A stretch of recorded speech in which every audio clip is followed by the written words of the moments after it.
Good morning. This is going to be part 6 of the consequences of being unprotected, Black women unprotected, and it's denial of self-love. Under the section of 107 of the Copyright Act of 1976, allowances is made for fair use for the purpose of such as criticism, comment, news reporting, teaching, scholarship, education, and research. Fair use is a use permitted by the copyright statute that might otherwise be infringing. Okay, now for part 6, the consequences of being unprotected, denial of self-love. With no other woman being disrespected, abused, raped, attacked, and killed with impunity, living our lives and building and involving ourselves for the betterment of our very existence and our sanity brings about one thing. And that one thing is an old habit, and it's hard to break. What do I mean by this, one may ask? The world has long been likened unto an abusive husband, and the Black woman as the long-suffering and beaten down and unsupported wife. Throughout our history, we've had various movements, from the anti-rape to lynching to police brutality, in which we see all the ongoing to this very present day. The self-love movement and the divesting movement, with both movements being superheaded by Black women, by Black women, for Black women, and it is necessary for Black women. With these especially important movements, both serve as a shining example of the fact that the Black woman is long fed up with being subjugated with every level of abuse, flanked by being long outcast, scorned for our widely sought after beauty, which many are selling and stealing from us in their quest to make us disappear. The support in this clandestine, insidious operation, yes, clandestine, because it's being plotted and planned, is working to our most disadvantage. And the main reason for this new attack on Black women, with the goal of keeping us locked out of self-love, is the fact throughout history the Black woman has long she's been the breadwinner to the whole world. She's been the mule, to the whole world. She's been the mother. She's been the cook, the slave, the everything to the whole world. The most vicious opponent to the Black woman's both self-love and divesting movements and is the potential loss of revenue. Because see, it's the revenue, Black revenue, I'll say, the Black community is predicated on it. Because you have to remember, the Black man has left the Black community. So it's the Black woman that keeps it afloat. But with both the self-love and the divesting movement, that potential loss of revenue is a reality. See, the Black woman has long, like I've said, she's been everything. She's been everything to everybody, to the whole world, with no reciprocation whatsoever. And this is why you have so many Black men, who are either in prison, partaking in gang and other street activity, and the quote-unquote good Black man who let the community embark on their own dreams and desires with full support of the Black community. So the Black man was given all the support he needed to lead the Black community. Those quote-unquote good Black men that I just mentioned a second ago. But they got full support, the whole 9 yards, and love, from the Black community.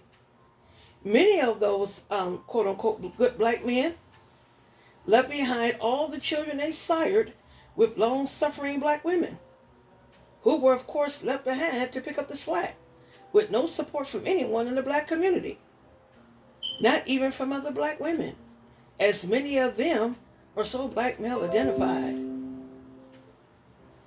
to a tragic fault, I may add. For me, what fueled the movement for me was moving to California and then the internet. These two events for me showed me that the black man is not in line with the black woman.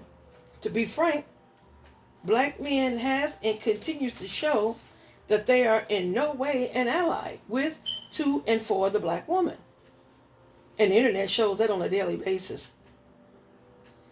While many have find this to be offensive to black men, but this is my life experience. Not to mention all the vitriol in which I've witnessed we black women have and continues to be subjected to. You would think it would be about white supremacists or neo-Nazis. But it's not the white supremacists. It's not the neo-Nazis. It's none of those groups. Not any other man or from any other group, but from black men. As time passed, the vitriol against black women, led by black men, I began to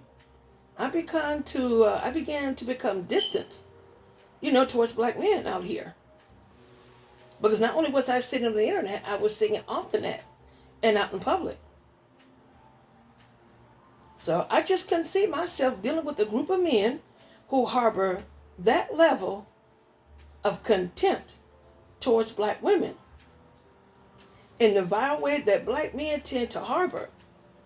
So I began looking into expanding my horizons and removed all restrictions in dating afterwards.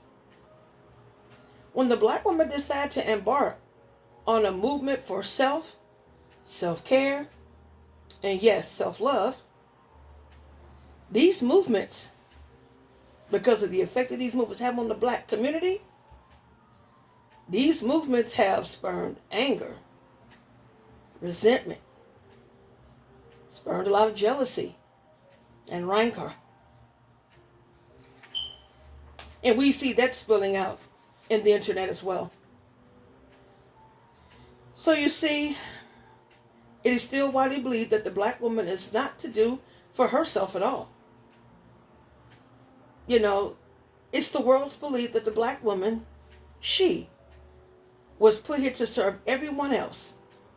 And so for her to put herself first, she's ridiculed, she's scorned and attacked. And she's resented for it. When the black woman left the black community, she took the economy, the education, and the will all with her. After all, it was the black woman that was doing all the work, providing for the children and the household. How dare you, black woman? We black women put yourselves first, ourselves first. There's also another movement that black women are partaking in big time. This one's a biggie. It's the weight loss movement. Oh yeah, the weight loss movement. Black women are so shamed for losing weight, eating cleaner, exercising, as rumor has it that the black woman is getting themselves together for the white man and for other men, not for herself, but for the white man and for other men. How interesting is that? Not the case. What it is, black woman has come to realize that self-love, self-care, reliance, and respect are especially and essentially important. Black women continue to move on and forge ahead. When they say your degrees will not keep you warm at night, I say they very well do. Oh yeah. Because see, with your degrees, you're put in line for a better career, which will afford you a Tony lifestyle, which comes with the ability to afford for yourself the best home money can buy. And put you in sync, ladies, black women, with meeting a different caliber of men. See, the maid quit, the butler died, the cook left and never returned. Mammy gone too. All of them just gone and never to return. With a one-way ticket, ladies. Continue to remove yourself out of the matrix. We, us, you, black woman. You take that one-way ticket, honey, and continue to move on out of the matrix. Leave all that goes with the matrix behind. Leave it and never to look back. We have the right to self above all else. Leave it and never look back. We must all remember, all of us black women, and we to pass this on and teach our young black girls. Duty and love for self is the ultimate payoff and reward. So I hope someone got something out of what was said in this video this evening. So if you like, please give a thumbs up, subscribe, and share. There will be more to come in this series, The Consequences of Black Women Being Unprotected.